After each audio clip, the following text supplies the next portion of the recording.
On the behalf of department and coordinator of this seminar, I would like to invite the first speaker to start the presentation, Professor R.C. Pradhan. Sir, please. Welcome, sir.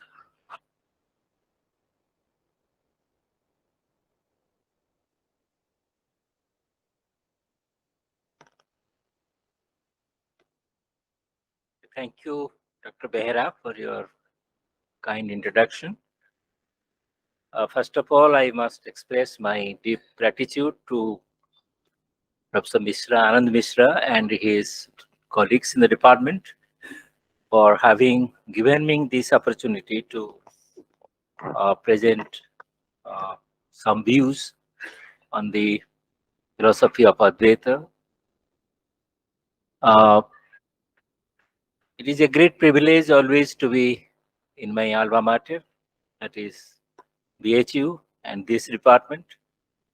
So I feel that this opportunity I must utilize not only to remember my past days, but also to renew my friendship with the present. In view of the time that is allotted, I will not go through the written paper, which will take a little more time, but I will make an oral presentation of what I intend to say in the paper. The title of the paper is Advaita Vedanta, Logical Analysis and Phenomenology. The interpretation of Advaita Vedanta by Professor Ganeswar Mishra and Professor Jain Mohanty.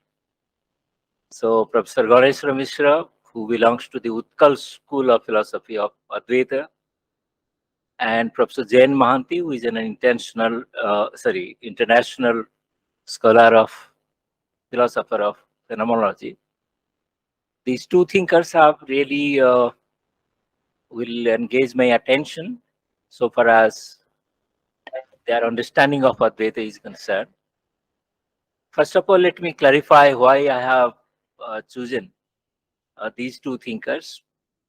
Perhaps Professor Ganeswar Mishra is well known as a scholar of Advaita. If anybody has gone through his works on a new interpretation of Advaita Vedanta, so he is well known as a defender of a logical analysis as a method to understand Advaita Vedanta. I will explain what he means by it. And Professor Jain Mohanty, who is a living philosopher, uh, has been internationally acclaimed as a great phenomenologist, but he has also given his views on the kind of phenomenology that we can find in Advaita Vedanta. These two streams of thought, which are contemporary in nature, that is logical analysis and phenomenology. I think most of us are aware of these two dominant trends of the West. The question is why our great philosophers like Professor Ganeswar Mishra and Professor Jain Mohanty brought two, uh, in a sense, contemporary Western methods of philosophizing to Advaita Vedanta. One can ask this basic question.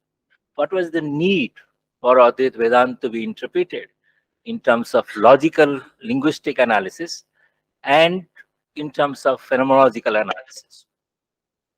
To this question, my answer is this, that Advaita itself is a vast domain of philosophizing. From the ancient days of the Upanishad till the present, there has been a continuous line of thinking on Advaita Vedanta. The Vedanta could be interpreted as a religion, it could be interpreted as a philosophy, it also could be interpreted as a way of life. So Vedanta really, Advaita Vedanta especially, because of the impact of great Sankaracharya, the Adi Sankaracharya, on the Indian society.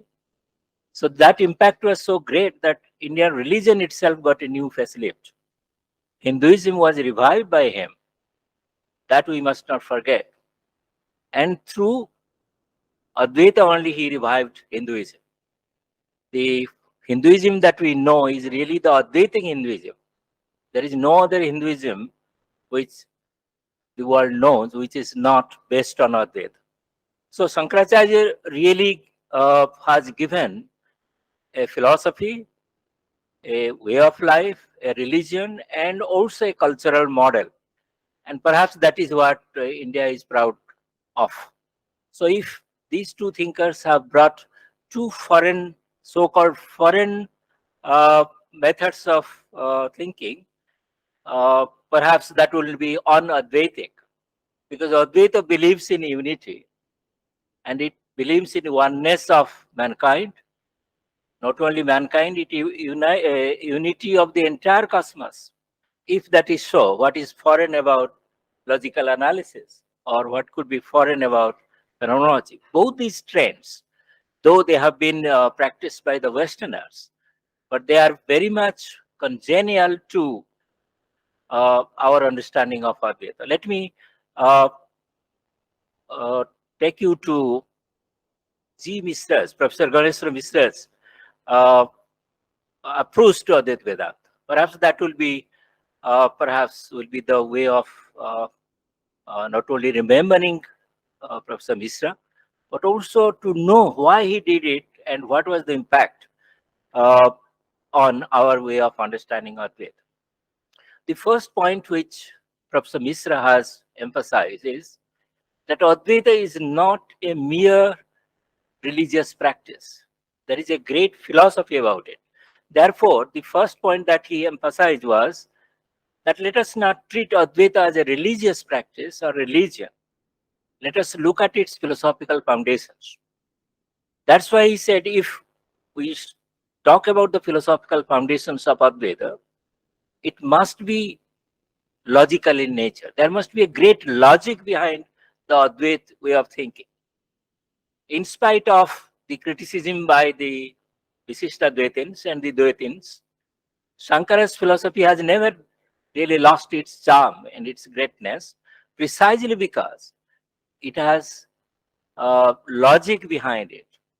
He could defeat his contemporaries, including Mandan Mishra and many others, and converted them into Advaita because of logical argument, or what they call the Shastrat.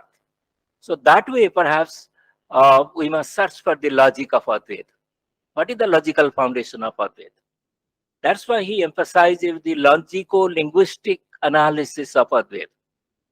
Professor Mukhopadhyay talked about Advaita being converted into some kind of Mimamsa. Mimamsa is Bhakyartha Vicharana, to understand the Vedantic language. That was the emphasis of Brahmasutra Bhasya. He commented on the Vedantic or Shruti Bhakyas. From that he derived Advaita Darshana. So there was no discontinuity between Advaita as a Mimamsa and Advaita as a Darshan. So it will be wrong to say that Brahmasutra Bhasya was mere analysis, but it was analysis of a philosophical vision or the metaphysical vision of Shankaracharya or Advaita for that matter. The question is, if we say that Shankaracharya, according to Professor Mishra, was a great analyst, it will not be far off the truth. Because Sankara was an analyst in that sense, the way any analytic thinker could be. That you take your concepts very clearly, seriously, and find out the ultimate meaning of those concepts. The concept of Brahman, concept of Atman, concept of Adhyasa, concept of Avidya, Maya, Mukti, etc. All these concepts, as they are presented in the Advaitic system, must be clearly and transparently analyzed and put before us. That was the emphasis of Professor Mishra. So Professor Mishra's approach to Advaita is more or less the approach which Shankaracharya adopted, because you have to make everything clear. If Vedanta Sutras were enough, then why do you need a Bhashya? Why did he wrote Bhashyas not only on the Vedanta Sutras of Badarayan, but also on the Upanishad? What was the necessity? It was the necessity of a logical analysis. Unless you analyze the concepts clearly, as the great analytic thinker Wittgenstein really said, unless you analyze, your concepts remain unclear. And if you are doing philosophy, then you have to do analysis. So in that sense, I think Advaitic thinkers didn't do analysis. And Professor Mishra was really telling the obvious truth that Advaita thinkers were no less analytic thinkers. So that point is taken care of. What about language? Why do you put so emphasis on language?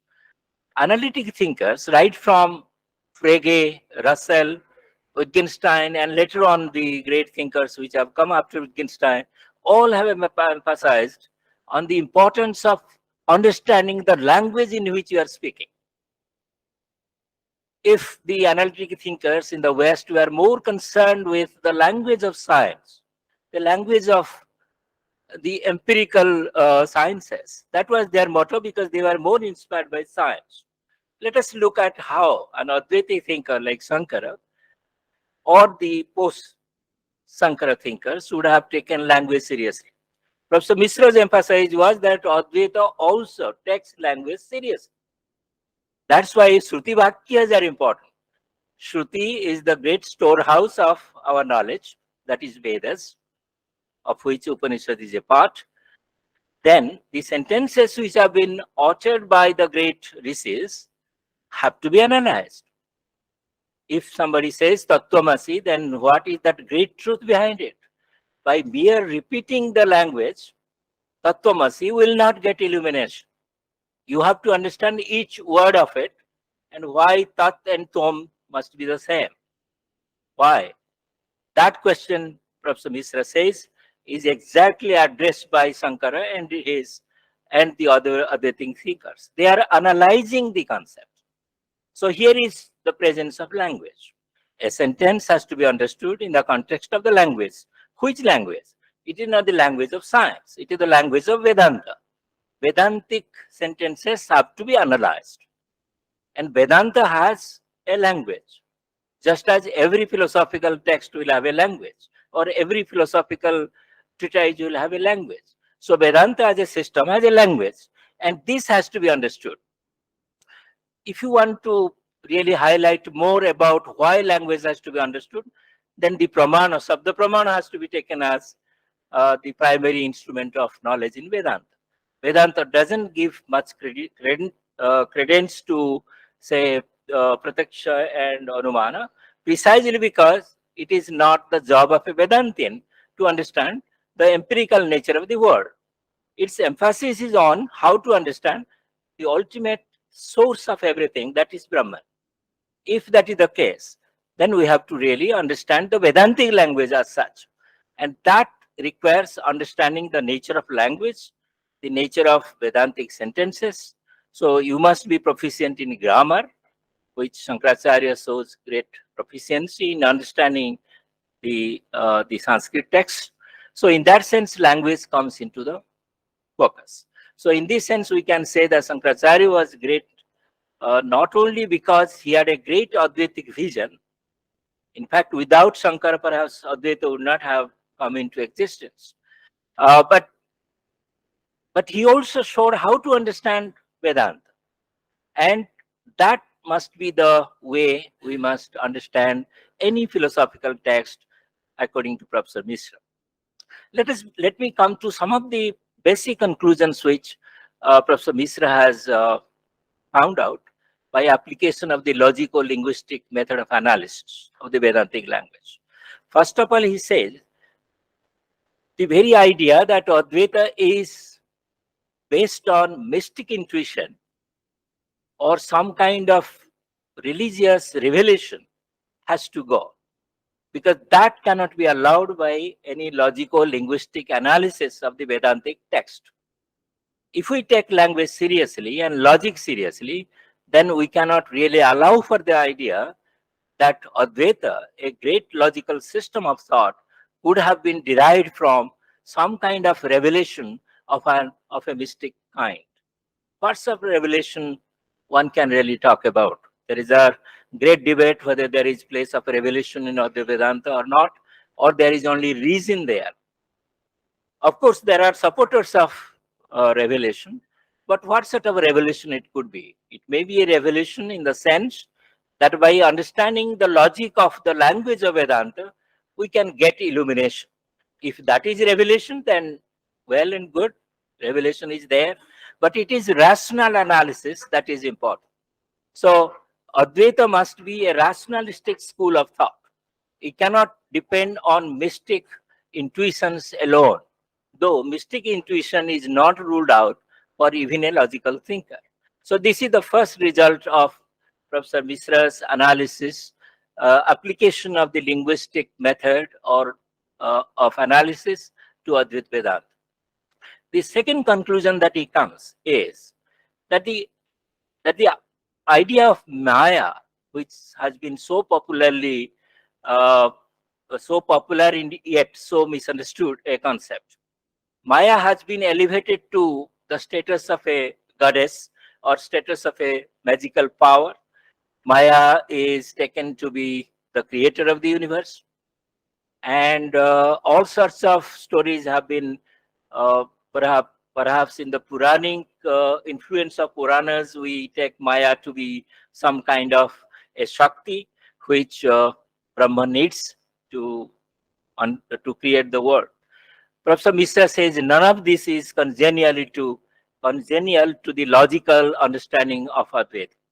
If Advaita is the holds the principle of unity, principle of oneness of reality, principle of the eternity of the ultimate reality, then none of these things really matter because Brahman cannot create. Brahman is not a creator.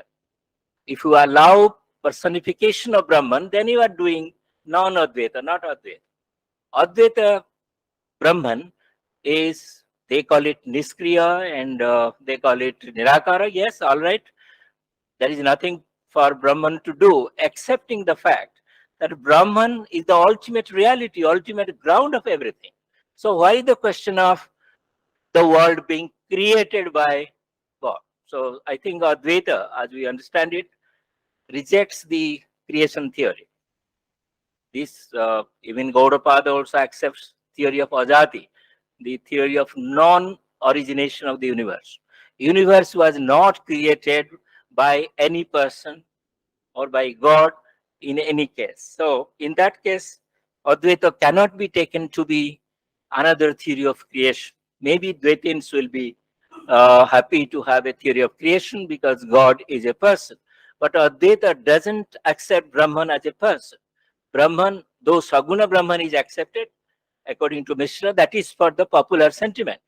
But the real Brahman, that is the real Advaitic Brahman, cannot be Saguna. Saguna itself will be non-Advaitic. Sagunatva will be non-Advaitic. This is his second conclusion, that there is no creation theory in Advaita. Therefore, we must not impose or superimpose anything on Brahman like creatorship. That's why he takes the Adhyasa Bhasya very seriously. Professor Mishra is the first Indian thinker to suggest that Adhyasa is not a Adhyasa doesn't talk of any psychological superimposition. It is not that Raju and Sarpa has been, that is, the Sarpa is superimposed on Raju in a psychological process. He said it is a logical analysis of a situation. If you take two categories, Sarpa and Raju, they must have two different logical structures. So you cannot impose one on the other because of their own logical differences. So Raju and Sarpa cannot, these two terms cannot really do any kind of, there is no, nothing that one can be superimposed to the other. Similarly, if you extend this Raju Sarpa Nyaya to world and Brahman, then the world cannot be superimposed on Brahman excepting under illogicality. If we are illogical, then Brahman and world can be superimposed on each other. So Adhyasa really tells that you cannot superimpose. that goes against the logic of identity. That means if Brahman is real, in that sense, the world cannot really be real. And world cannot be imposed or superimposed, adhyasa, on Brahman, because world is non-conscious and Brahman is consciousness. How can you superimpose a material entity on a conscious entity? So this is the logic of Advaita, that these two things must be kept separate. So in that sense, superimposition is some kind of ignorance. It is a logical, it is not, it is the lack of understanding of the logic of the terms that really leads to some kind of adhyas. From this, one can really conclude that the idea whether world and Brahman can be in any case related causally in terms of creatorship also is ruled out, because Brahman is not the cause of the world. Brahman is the ground, logical ground of the world. So in that sense, the question of creation doesn't arise. Therefore, there is no question of any temporary relation between Brahman and the world. So that is one of the definite conclusions of Professor Mishra's analysis of, application of the logical analysis to Advaita Vedanta. His aim is to clarify the concepts, not to take anything away from Advaita Vedanta, rather put everything that Advaita Vedanta really tells. He is only searching for some kind of the correct understanding of Advaita position, the understanding of the logical structure of Advaita arguments. Let us take the idea of identity between Tom and the Tat, the Tattvamasi question. So this is a matter of great importance for Advaita to understand the true uh, logical structure of the identity argument between Tom and Tat, between the Jiva and Brahman. Why was, say, Chandogya Upanishad so confidently telling that Tattvamasi is the great truth, the Mahavakyas? Why? And why all Advaitins take the Tattvamasi, this Mahavakya, to be the central, to be central to Advaita system? How do you understand it? Is it the case that every Jiva is really identical with Brahman? Then what about the difference between Jiva and Brahman? So any ordinary logical understanding will tell us that there must be difference between the two. If there is a difference, then how do you talk about identity? How are Jiva and Brahman identical if they are different already? So this requires logical analysis. Perhaps that must have been the Advaitic understanding that Tat and Tvam, though they are apparently different, essentially they must be identical. So it's an identity statement. It is not a tautology. It is not an analytic truth, but it is a metaphysical truth nonetheless, because it is talking about the essential identity between the Jiva and the Brahman. If Jiva Brahman identity is not established, then there is no Advaita, because this is the crux of the Advaita thinking, that the Jiva, which is temporal, situated in the world, must be the eternal Brahman, the unlimited, infinite Brahman. So limitless, so the limitedness of the Jiva must be due to ajnana, due to ignorance. So this requires some kind of logical analysis. So what Professor Mishra is telling us, that you do a logical analysis, don't go by any perceived opinion about the Tattvamasi question. We must go back to the grammar of these words, Tat and Tvam. We must see the kind of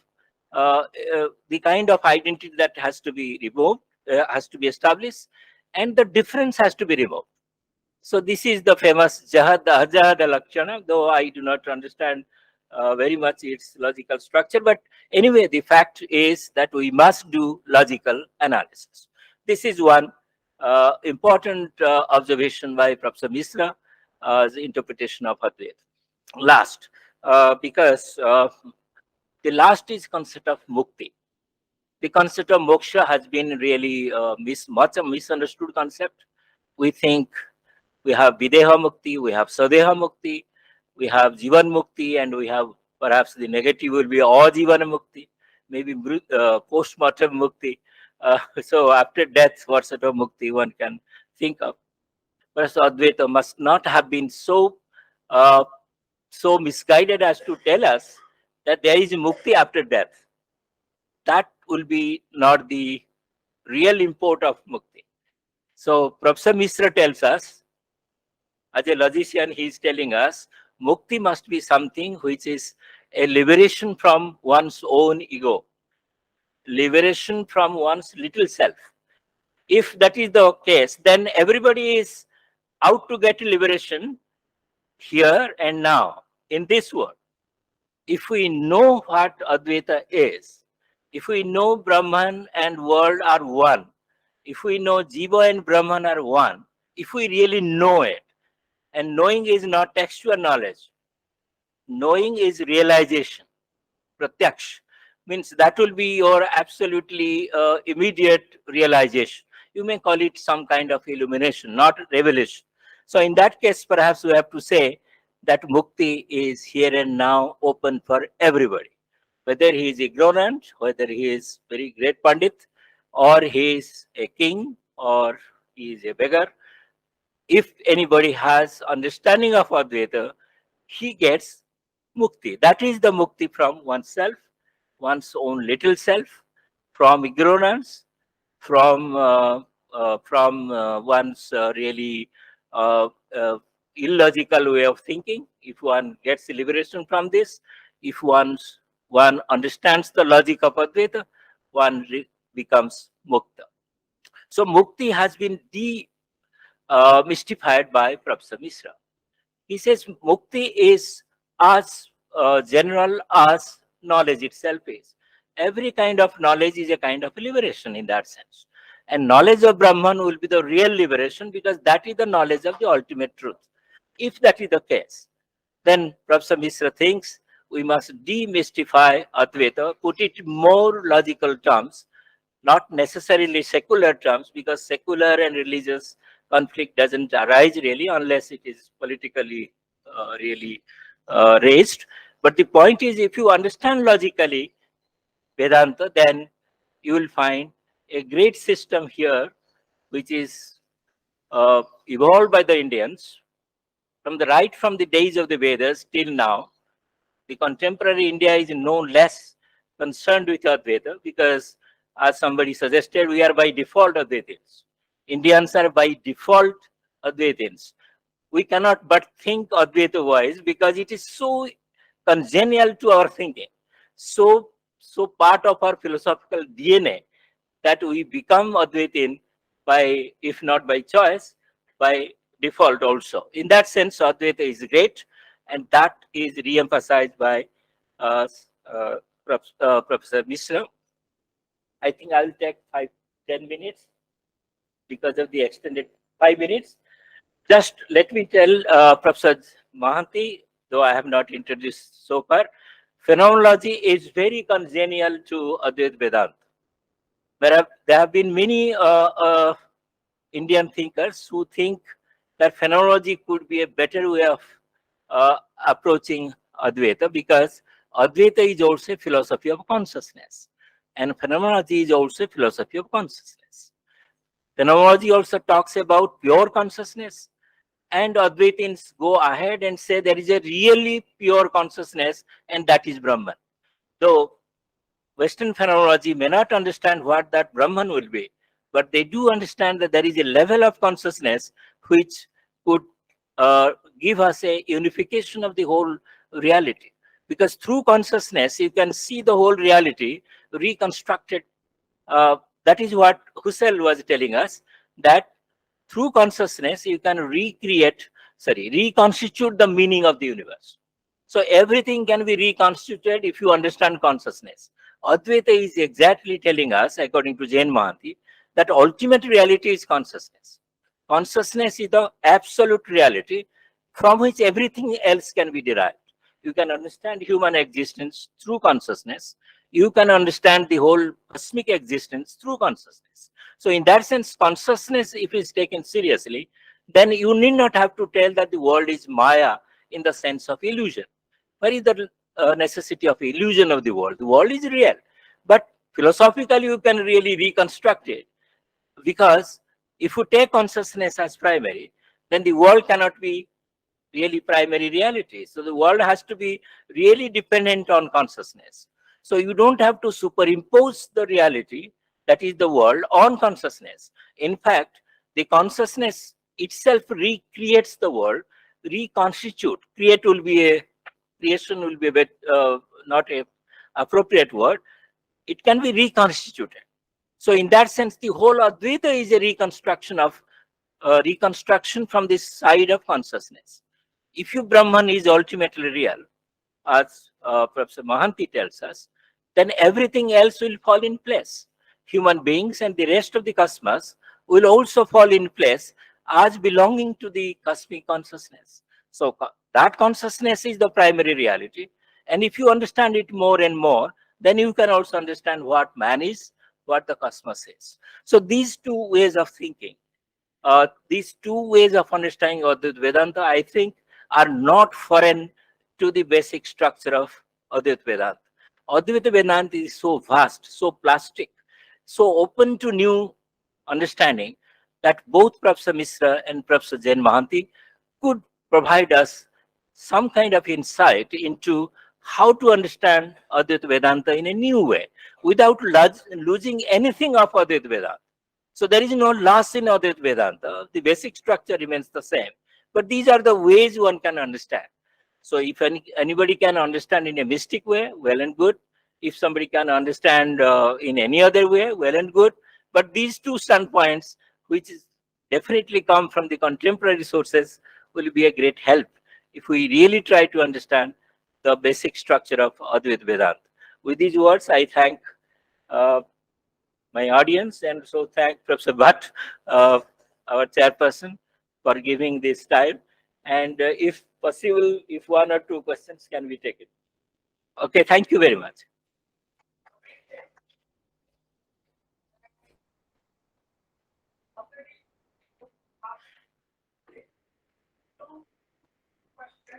And throw new insight into the paper.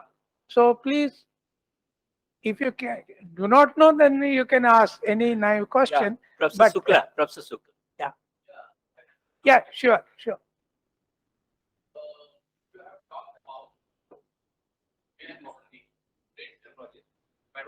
Yeah. And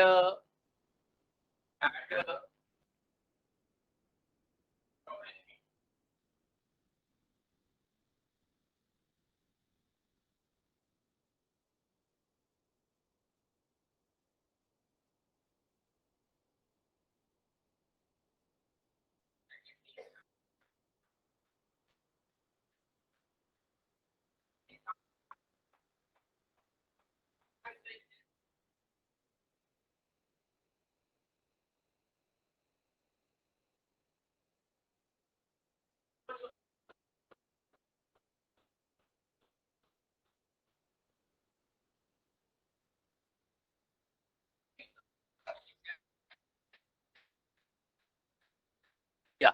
So yes, I agree with Professor Sukla that these two do not really stand on the same level. Rather, the level is that Advaita takes us to a higher level where consciousness can be without intentionality. That is my point. So Professor Mohanty also hints at it, that phenomenology, as practiced by Husserl and the Husserlians, belongs to one kind of level where intentionality is bound to be a necessary feature of consciousness. But Advaita, if we talk of Advaita phenomenology, let us really be liberal about the word phenomenology. I understand Professor Sukla's sentiment, because in another context he had told me, don't extend it too far. Okay, with reference to another speaker. But anyway, suppose we take the liberty of extending it. Shall we not extend to the idea that consciousness without intentionality is also consciousness? That will be Brahman without any kind of relation with the world. Brahman doesn't need the world. World needs Brahman. So in that sense, we can say Brahman is having no desire, having no thinking, having no intentional state of the mind. Because Brahman doesn't have a mind, Brahman is the cosmic mind itself. So there is no question of really denying your point that we cannot take liberty with phenomenology, but let us take liberty with Professor Jain Mohanty with the precaution that we are not distorting any of them. Okay, we are not giving any false picture of any of them. Okay.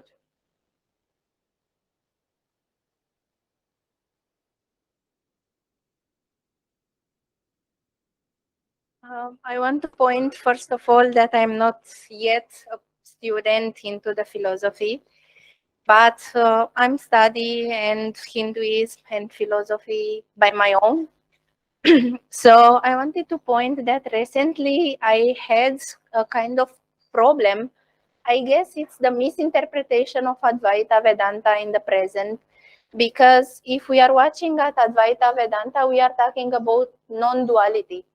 But many people now are comparing Advaita Vedanta with monism. With monism. Yeah, and in monism, actually, we used to say that Jivan is Brahman and Brahman is Jivan. But in Advaita Vedanta and in non-dualism, we are saying everything is Brahman.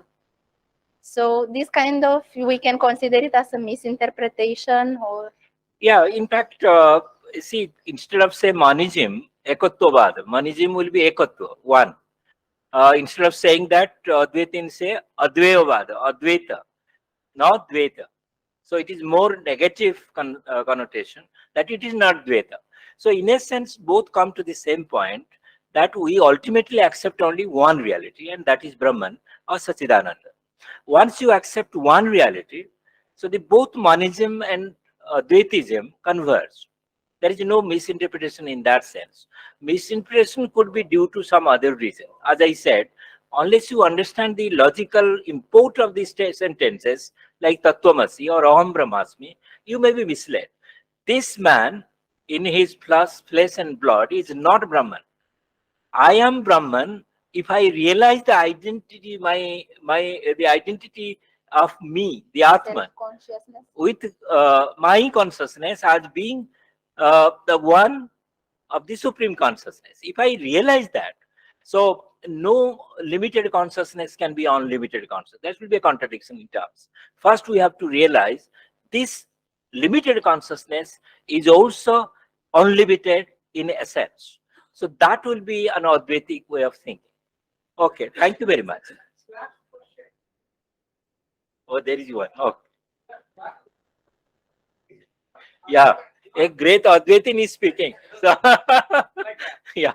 The whole idea of Advaita instead of Eka is because Eka is a relative word.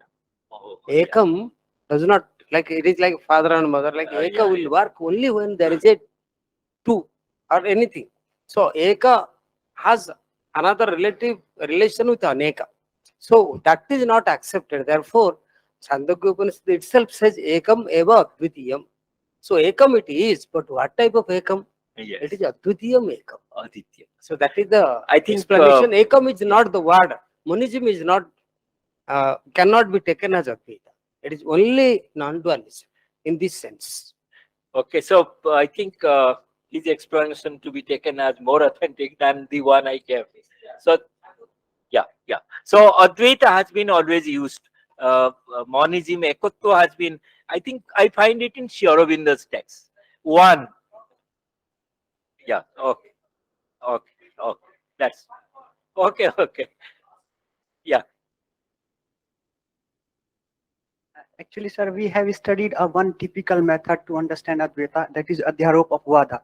You introduce a new one following the Godavari, Professor Mishra's method. But sir, I have one issue with it. When you are introducing the logico-analytical method, there are some challenges which we have to tackle. Yeah. One is that, analytic philosophy basically talks about what can be said meaningfully. But there is a sense of skepticism in Sankaracharya philosophy, that reality is totally beyond of thought and rationality. It cannot be comprehended with thought. So this is one thing. And when we talk about the experience which is available in Advaita Vedanta is totally different from us. क्योंकि जब हम बात करते हैं तो लोग कहते हैं कि जलेबी खुद खानी है तो अनुभव किसी दूसरे को नहीं करा सकते. But analytic philosopher would say there is no private language. There is only a public language. So how would you deal with this thing that I am basically struggling with this method? When you're talking about logical analytical method, how would you basically deal with the basic question which our analytic philosophers ask? How can you say something meaningfully, which, like metaphysical Advaita, and how would you introduce it to us? Thank you, sir. Okay, thank you. In fact, there are a lot of questions there, but I will simplify this. How linguistic analysis applies to, for example, to Advaita or to Advaita and any Vedantic system for that, for example. Now, the point is that when you talk of private language, public language distinction, that comes only in the context of, say, the ordinary language, the language in which we communicate. So that context is different. But here the Vedantic text has to be understood. If we understand the Vedantic language, it's the language of unity. So the question of privacy and public cannot arise.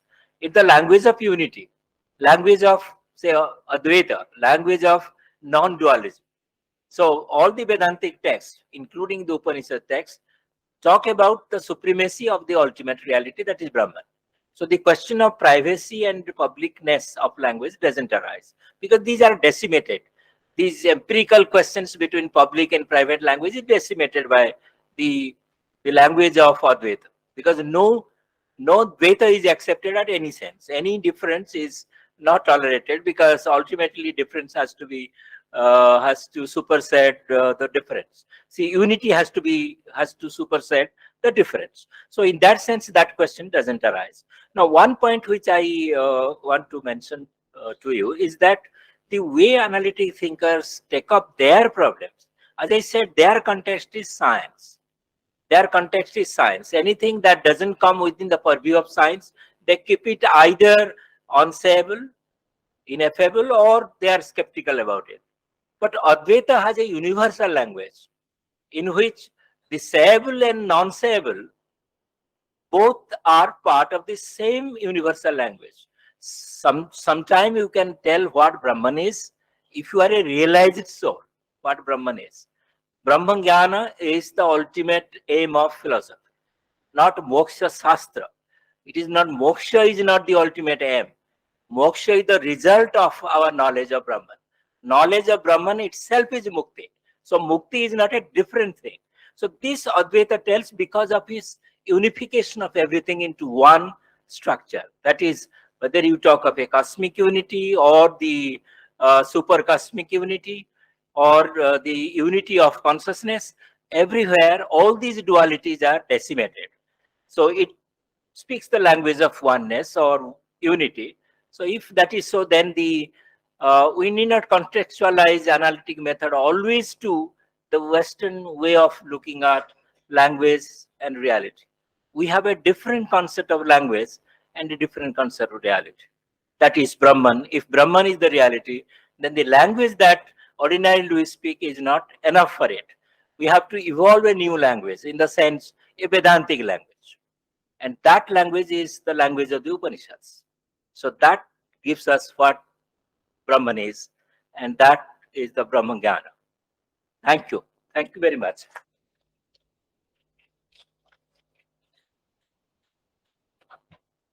Sir, please have your seat. Now, thank you so much, my Guru, for choosing such, you can say, important topic and thought-provoking interpretation and critical analysis of this topic.